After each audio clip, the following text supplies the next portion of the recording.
mooy justice ñeel itam seen camarade de parti yi nga xam ni donte ni Farba Ngom libéré nañ ko mais Pape Malick Ndour bu sàgganut gars yi dañ ko rek daal di emprisonné ba léegi nii xëy na waxaguñ ci ay mbiram lu leer mais Cour suprême ci boppam daal dinay tàqale juge d'instruction ak nga xamante ne si moom moo nekk le procureur le parquet financier parce que parquet financier bi da waxoon ni nañ ko def mandat de dépôt juge d'instruction nañ ko bàyyi bracelet électronique bi sur soo ñu yóbbu ko Cour suprême les Cour suprême daal di ordonné li nga xamante ne si moom moo nekk sous placement sous mandat de dépôt mais sur ce aussi yéen ñu bari ci yéen jàpp ngeen ni li xew cabale politique la même Pape Malick Ndour aussi noonu la ko jàpp foog ni dañoo bëgg liquider sa personne rek mais li ñu koy jiñ taqewu ci laalewu ci alors libération de Farba Ngom ñu daal def li nga xamante ni si moom moo nekk ñu bëgg a placer Pape Malick Ndour sous mandat de dépôt ñaari événement yooyu noonu naka ngeen ko dund actuellement. waaw loolu aussi lu mat a leeral la. man de ci sama xam-xam bu gàtt. li ma jàpp. mooy ni Cour suprême. condamné wul Pape Malick Ndour. waxul ni Pape Malick Ndour moo def wala deful. tout à fait. C'est pas un jugement de Pape Malick Ndour qui a été émis par la Cour suprême. Cour suprême dafa nekk këru attekaay bu nga xam ne bii féete kaw. boo xam ni d'ailleurs c'est Pape Malick moom moo sollicité arbitrage wu. ak ay conseillers am Cour suprême ci loolu. parce que Pape Malick dañ ko tuumaal tooñ ko tooñ yu ñaaw yoo xam ne yu salte yoo xam ni. kenn mënu la wax tooñ yooyu fan la tàmbalee ak fan la yam tellement dafa ñaaw maara day taali mais Sénégal dafa am justice ni mu tëggoo ku ci nekk ak sa prérogative ak ca la la yoon mën a may nga def ko ak la la yoon xañ pour nga mën ko def. bien sûr. accusation bi dafa ni nañ ko juge bi dafa ni nañ ko takkal bracelet électronique gannaaw tuuma yu nga xam ni moom jàpp na ni tuuma yi amul dara lu ko lal loo xam ni lu tax war a mën a tax ñu jël Pape Malick yóbbu ko ci biir kaso bi. am na contestation yu sérieuse yoo xam ne Pape Malick def na ko au regard de ces contestations. Pape Malick ne devrait pas être en prison ou il ne devrait pas être tributaire du moins être victime d'un mandat de dépôt. nañ ko takkal kii bu fekkee ni dañu bëgg contrôle. boo xam ni surtout que nag jamono yooyu am na ñu nga xam ne génn nañu réew mi wala yu demee noonu. donc pour s'assurer que nangam nañ ko takkal bracelet électronique. nga xam ni danañu xam ni mi ngi fi résidence surveillée la nekk et saa yi ku yoon soxlaa mu ñëw déféré ci loolu. accusation bi ñëw maanaam indiwaat ñëwaat encore pour dindi loolu pour yóbbu ko mandat dépôt mu demander recours. ah oui. mu dem au niveau de la Cour suprême. Cour suprême ni la mu wax mooy accusation bi yoonu Sénégal. la loi sénégalaise la juridiction sénégalaise. fa mu ko cër yam ko jox moom en tant que procureur. may na ko possibilité. soit mu yóbbu ko mandat dépôt wala mu takkal ko bracelet électronique. su fekkee dafa décider ni daf koy yóbbu fale. kenn waru koo mën a tere mu yóbbu ko. mandat de dépôt. loolu rek la Cour suprême wax. bien sûr. te yoonu Sénégal moo tëddee noonu moo tax may wax ni man. la mère des batailles. aujourd'hui pour les Sénégalaises et les Sénégalais. tous citoyens mooy ñu fexe ba. la notion de présomption d'innocence ñu jox ko beneen contenu bu gën a wuyoo ak liñ koy wooyee. vraiment. parce que nit ki bu fekkee ni dañu jàpp ni am na présomption d'innocence. am na ay garantie ni kii demul dikkul. mi ngi fi mu ko saa yu ñu ko soxlaa mën nañu am accès ci moom. vraiment di ko jël di ko dugal ci kaso man jàpp naa ni loolu c'est fausser même la notion de présomption d'innocence. bien sûr. Je ne suis pas juriste, encore une fois, mais c'est une logique, de mon point de vue, c'est logique la loolu. bu ñu naan nit ki il a une présomption d'innocence ba di ko bàkku di ko tëggoo présomption d'innocence boobu daf ko war a jëriñ. waru ko lor mais daf ko war a jëriñ. tout à fait. mais bu fekkee ni nit ki nag dafa am présomption d'innocence ba pare kenn atteegu ko ba wax ni moom moo def. teewul mu dem di tëdd ci kaso par A ou par B. loolu vraiment lu ñuy ñaawlu la. lu ñu war a joyanti la. et lii nga xam ne nag moom moo am. li tax ñu koy ñaawlu mooy prison dafa war a nekk une exception. jël nit yóbbu ko ca kaso ba day nekk lu mënta ñàkk. moo tax ñu koy def. le mettre hors d'état de nuire. quelqu'un qu'on met hors d'état de nuire. bien sûr. mu def crime de sang wala ñu demee noonu rey nit. wala mu sàcc alalu jaambur ñu jàpp ko la main dans le sac mu xam ne amul werante. ñooñu wala mu nekk di lu ñuy tere ñoll mu koy def. n'est-ce pas. ñooñu boo leen defee mandat de dépôt dañ naan kooku dañ koy yóbbu pour yaraat ko. prison bañ nañ ko ba ni la maison d'arrêt et de correction. bien sûr. pour yaraat nit ki la. mais nit koo xam ne tuuma rek la ñu yëkkati teg ko ci deram. surtout tuuma bu nga xam ni téewul ci dara. tuuma bu nga xam ni tuuma politique la. parce que Pape Malick Ndour ku nekk xam nga ni ku waxal ak sa aqulaa taala sa tëgganteeg sa trayu bàmmeel. xam ni le régime Pastef li tax mu jàpp Pape Malick Ndour li tax ñu taxaw pour ñu jàpp Pape Malick Ndour rek mooy pour l'empêcher de participer au débat politique national bi nga xam ni surtout le débat économique nga xam ni Pape Malick Ndour mooy seen bête noire mu leer ci bopp sénégalais yépp Pape Malick Ndour la ñu gis gars yi génne fii affaire u dette cachée cette catastrophe de dette cachée Ousmane Sonko génne ko ci làmmiñam mu indil Sénégal tooxi doona bi mu indil Sénégal ba Sénégal nekk ci ndóol nekk ci réew yi gën a ñàkk solo ci àddina si à l'heure actuelle sur le plan économique réew mi ñëpp di daw di fi bañ a dugal seen koom réew mi nga xam ne dañ ko gaafal ci làmmiñu Ousmane Sonko boobu waxam jooju moo ko indil Sénégal Pape Malick nekk économiste doon liggéeyee ministre des finances avant muy nekk ministre et tout ñu bëri umpale ko ñu bëri yaakaar ni woon sax nitu politique rek la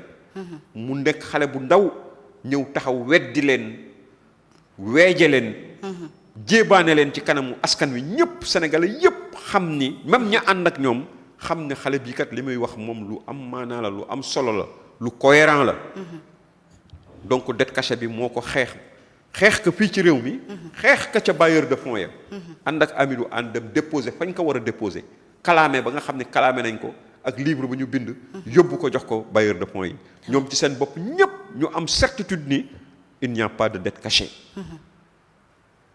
dañu jël ñaari yëf yu bokkul boole leen la dette contingente ñu boole ko ak la beneen dette bi nga xam ne moom mooy dettu nga xam ne Sénégal moom moo ko jëlal boppam dette contingente bi mooy dette bi nga xam ni ñi nga xam ne ñooy société nationale yi nga xam ni ñoom ñoo fi nekk ñoom ñoo jël ay dettes yoo xam ni état moo leen di garantir bu ñu mënulee fay état fayal leen te on n'est pas dans le même cas ñu gis ni loolu dem na ba nërmeelu ba sénégalais yépp xam ni mu demee ba mujj gi président Macky Sall ñëw indi la nga xam ne nag moo tëj débat bi mooy la problématique des rapports cachés ba léegi tontu amu ci ñoom ci seen bopp ñu dem ba ki nga xam ne moom mooy seen ñaar ñi nga xam ne ñoo ŋànk économie Sénégal muy le ministre de l'économie ak le ministre des finances ku ci nekk taxaw ni dette cachée amul mosul am ndax dette bu ñuy fay mënta doon dette bu ñuy làq parce que lu ñuy làq dees ko fay donc Pape Malick taxawaayam ci askan wi taxawaayam ci ni mu rehausser le niveau des Sénégalais par rapport à l'économie laay man ñu bëri daawuñu wax économie mais Pape Malick moo leen yee ci affaire économie tey loolu moo leen metti ba ñoom coûte que coûte Pape Malick il faut que mu tëj gémmiñam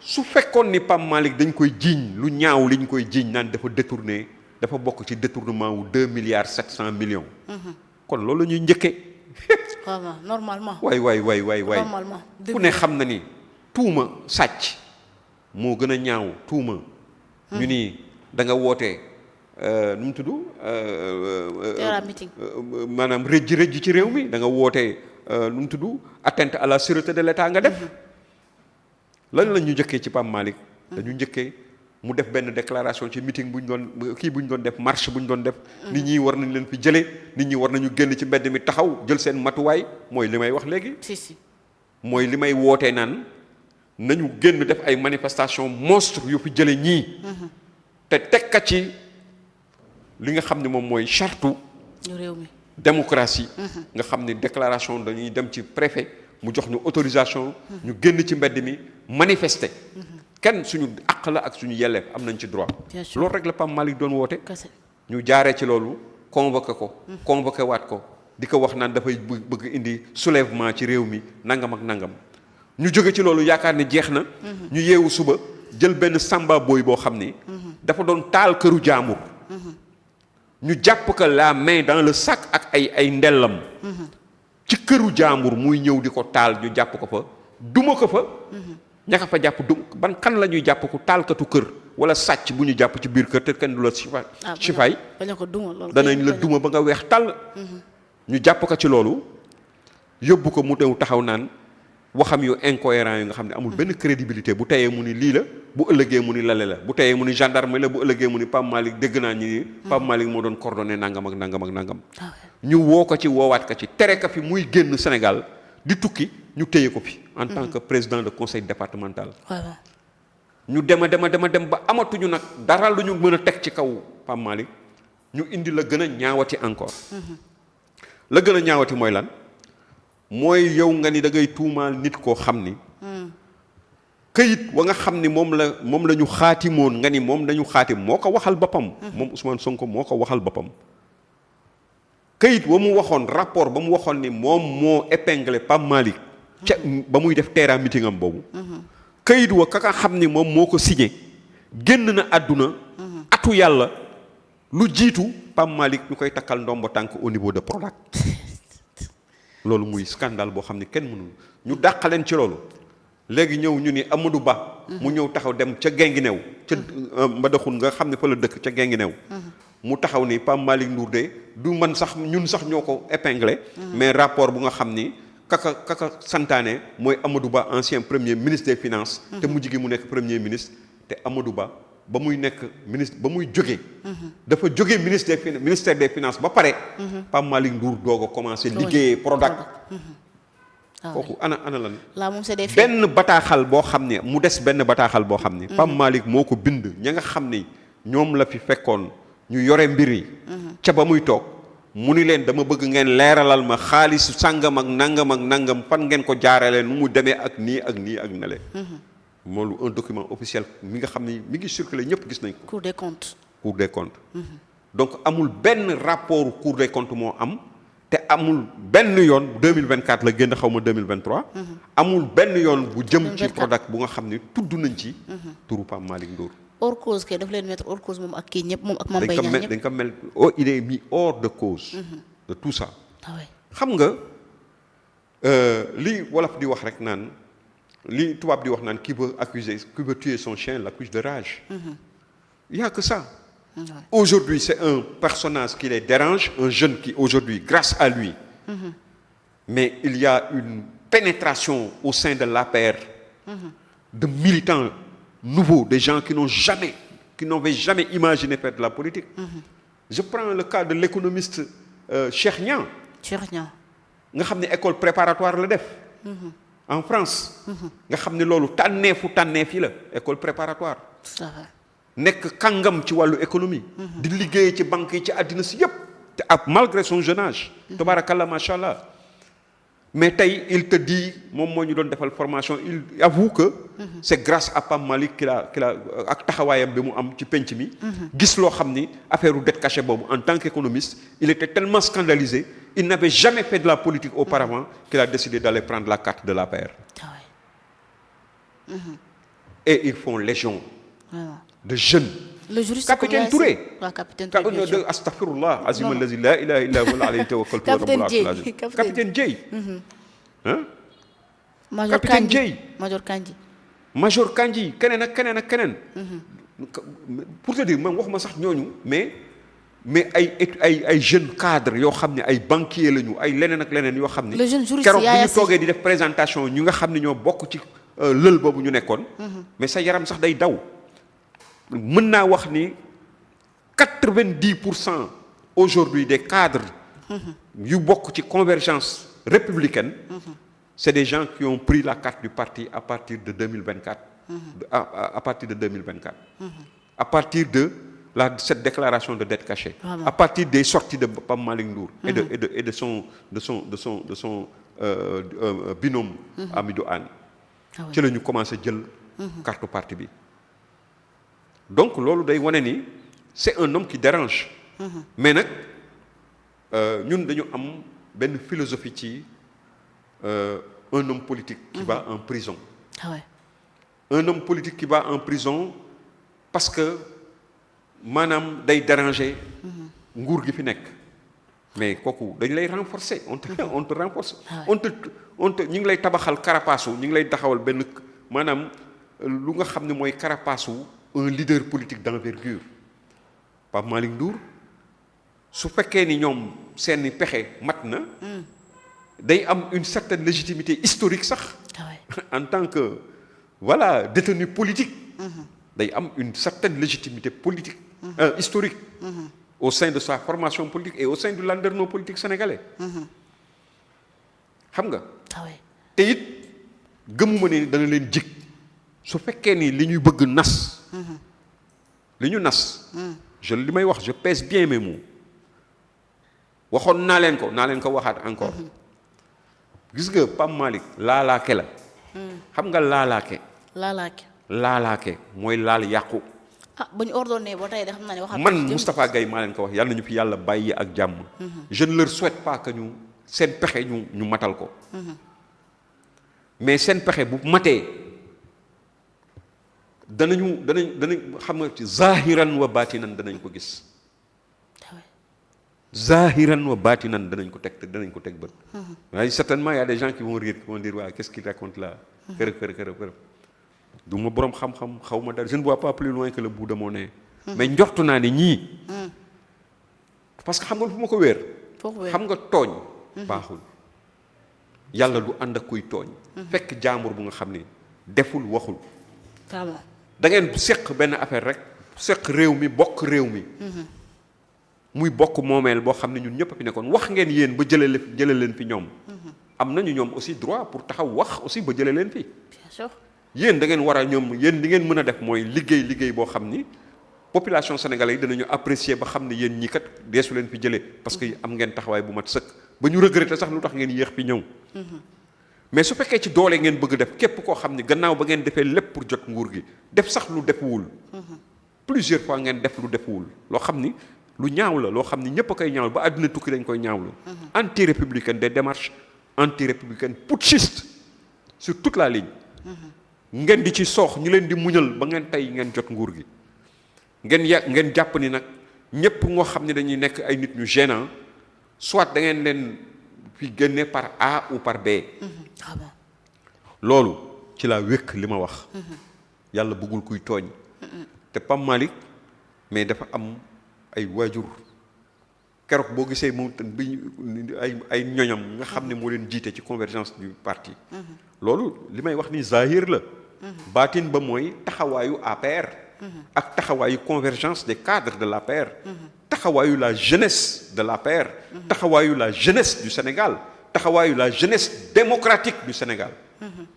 il n'est pas acceptable que ñuy croiser les bras. di seetaan ñuy jël kenn ci ñun. di ko néewal doole à ce point. ndegam ñoom ñoo mënoon ci lu nga xam ni une affaire privée. une affaire privée. qui a concerné quelqu'un d'entre eux bu leen doon jiite. avec une jeune sénégalaise muy Adji Sarr. ñoo mën a taxaw ak def diffamation tooñ nit mu dem ci yoon ñu taxaw ba condamné ko. ñoom ñoo mën a mu jaral leen lu nekk. waxantuma la ak ñun. nga xam ne dañu jël koo xam ni. kenn la ci ñun nous répondons de lui c'est le patron de notre structure. c'est un jeune sénégalais boo xam ni Sénégal la ci am moom yaakaar ñuy taxaw croiser les bras comme des machins. comme ñu nekk jardin d'enfants ñu jël leen ñu coppet daal di yóbbu denc parce que ça plaît à quelqu'un ou à certains. D'accord. Ça ce n'est pas acceptable. Okay. Toutes les voies de droit que la Constitution du Sénégal nous confère en tant que parti politique, en tant que Sénégalais, citoyen sénégalais, danañ ko utiliser pour effectivement tant que ce garçon-là sera dans les liens de la détention ñii du ñu am jàmm incha allah bu neexee yàlla. d'accord voilà. alors mais doyen bala may ñëw ci Farba Ngom nga ñëwaale ci benn yoon rapidement bala ñuy jeexal émission bi xam nga ci article bi ñu modifié bu nekk L29 bi ñi nga xamante ni si moom moo nekk les députés de Pastef dañuy wax ni loi bi day rétroagir de un beneen bi gis ñu ni yenn infraction yi comme dindi nañ diffamation sanga nañ waa ji ba moom bokk na leen des mu nekk liñ ci boole muy que ni détournement de deniers publics yaakaar naa association de malfaiteurs ak li nga xamante ni si moom moo nekk vol ak yu mel noonu ñu ni léegi loolu infraction yooyu ku ko def yow dañ lay éliminer dootoo bokk ci li nga xamante ni moom moo nekk ay élections futures mais sur ce Pape Malick Ndour li ñu ko visé mooy détournement de deniers publics ak li nga xamante ni si moom moo nekk association de malfaiteurs te alors ñaar yooyu moom la ñu maintenir ci loi bi est-ce que aussi mën nañ sous-entendre que ni tey loi bi bu jàllee si jamais Pape Malick Ndour gars yi jàpp ko mën nañ koo condamner parce que bu ñu la tëjee plus de un mois bu ñu la condamner plus de un mois loi bi day dal sa kaw. mais ku ne xam na ni le fond du dossier là. xam nga Pape Malick Ndour lu ko bàyyi ci jusqu'à présent lan mooy situation bi mooy li ma la wax xam nga il faut comprendre la nature de notre justice ni mu demee. Pape Malick Ndour le procureur de la République sur directive du ministre de la justice du pays mën na jàpp ku ko neex dugal ko ci kaso bi. accuser la dara ñu jàpp la accuser la benn affaire dugal la ci kaso bi même sur des bases légères comme le cas de Farba. Farba ku nekk xam na ni c'est une affaire privée. entre deux privés. Farba ndax naa la ñaata yoon laa la wax fi ne la koo xam ne dénkooloo ko waroo ko saytu. saytu koo dénkoon. je t'avais dit ici que ni loolu amul sax sens. il n'est ni ordonnateur de dépenses ni exécuteur de dépenses. ni bénéficiaire d'argent qui vient du comment dirais-je du trésor public. ñu fay ko moom ci loxo boppam. bien sûr. ku liggéey ak trésor public. ku liggéey ak gouvernement Sénégal moom la ñu fay xaalis muy un privé mu xaalis ba jóge ca kooku moom it mu fay borom ba mu amal ak Farba. kooku lu ci yoonu état. tey mi ngi nii la preuve lañ doon wax xam nga lu ñu doon wax. bu ñu demee ci fond dossier bi rek. bu juge d'instruction bi toogee déglu ko rek. danañ ko bàyyi te nañ ko waxee woon noonu la amee. ça a pris du temps pourquoi ça a pris du temps mais il y a de la méchanceté qui a été faite là-dedans parce que boo téyee nit et de l'injustice. boo téyee nit. pendant 7 mois un détenu bu nga xam ne présumé innocent. tu le retiens pendant 7 mois avant de l'interroger sur la question. mais kooku tu as envie de le machiner. de le punir simplement. de le retenir. lu ñu dul nangu nag ci Pape Malick Ndour mooy lu mel noonu. ñu toog ad vitam aeternam téye ko ci kaso bi duñ ko taxaw du wax ak moom wala lii wala lale. négam danañu mettre à exécution li ñu bëgg def. suñ ko defee bu boobaa à charge pour ñun ñu am taxawaay bi ñu war a am. pour demander à l'opinion nationale internationale mu leer ci seen bopp ni loolu moom duñ ko seetaan. vraiment il faut que. ñu topp normes yi déglu ko wax ko ñu vider affaire bi mu jeex parce que Pape Malick Ndour amul il n'y a pas de problème de Prodac amul. amul. gisaguñ ko de moom. les gens ñi nga xam ne ñoo nekk Prodac nga xam ne ay la ñuy jaambure mais ils ont fait des témoignages là-dessus. xam nga fi mu nekk nii bu fekkee ni juge bi moom jot na amee na dossier bi ci loxoom juge d'instruction.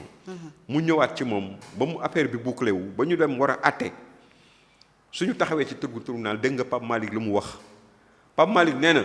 bu boobaa dafa bëgg mu nekk un comment dirais-je une audience publique. avec des caméras filmées et tout. mu janoog ñoom Pape Malick c'est le koo xam ne dañ koy yóbbu ci yoon wute naa ka nga xam ne dañ ko doon jiiñ dara. nekk waatal mu naan je jure sur la main sur le cœur te di woote diine l'islam ci boppam.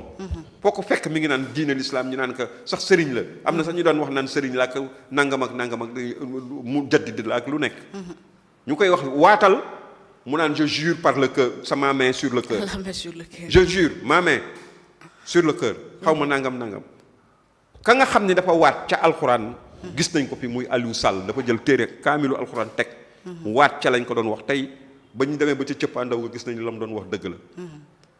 Pape Malick Ndour dafa ni ba ki nga xam ne moom mooy sëñ Abo Baraka. nga xam ni Cheikh Ibra Fall mooy maamam moo jur ndeyam. Cheikh Ahmadou Bamba moo jur baayam muy Cheikh Mouhamadou Fadil Mbacké. muy Abo Baraka. nga xam ne tànneef la ci tànneef yi. am na ñeewantal ci moom ba woo ko téléphone di ko masawu. di ko ñaanal. xale bi lam ko tontu mooy Cheikh Aboul Baraka li ma lay ñaan nga ñaanal ma ko mooy su fekkee ni man Pape Malick Ndour dama bëgg sénégalais yëpp déglu ma su fekkee ni man Pape Malick Ndour maa def liñ may jiiñ maa ci jël lu day ni tarfatal ay ni yal na ma ko yàlla wan fii ci àddina wan ma ko ca àllaaxira su fekkee ni nag defuma ko yal na ma yàlla taxawul boppam kan nga mës a dégg mu wax lu mel noonu. c'est profond, ouais. kan nga mës a dégg mu wax loolu. mais véritablement c'est ça loolu rek bu doon dañu nekk ci réewu jullit. mu am amirul muminin am ci. Seydina Umar ul Xattaab boo taxawoon ci kanamam wax lu mel noonu. buñ la jiiñee dara mu bàyyi la. mu ni dem bàyyi leen ko mu dem yoonu. bien sûr da ci des yàlla suñu borom moo ko yore. kon nag ki nga xam ne tey moom moo yore la clé de voûte des institutions même su dul ñu réewu jullit. réew la bu nga xam ni ay sénégalais dañu am d'accord ci ni nii lañ koy yoree ñu yoree ko noonu jël ko jiital ko ci bopp réew mi. responsabilité am la moom en tant que clé de voûte des institutions. pour que la justice, que tout le monde soit égaux, tout le monde soit égaux devant la justice. Tous les Sénégalais soient égaux devant la justice. loolu mooy yoon. mais jël doomu aadama bëgg ko néewal doole. parce que simplement pour des considérations politiciennes. des considérations partisanes, ce n'est pas acceptable. non doy na waar. Voilà. Vraiment. Alors rapidement sur le cas de Farba Ngom ñu ñëw ci géopolitique.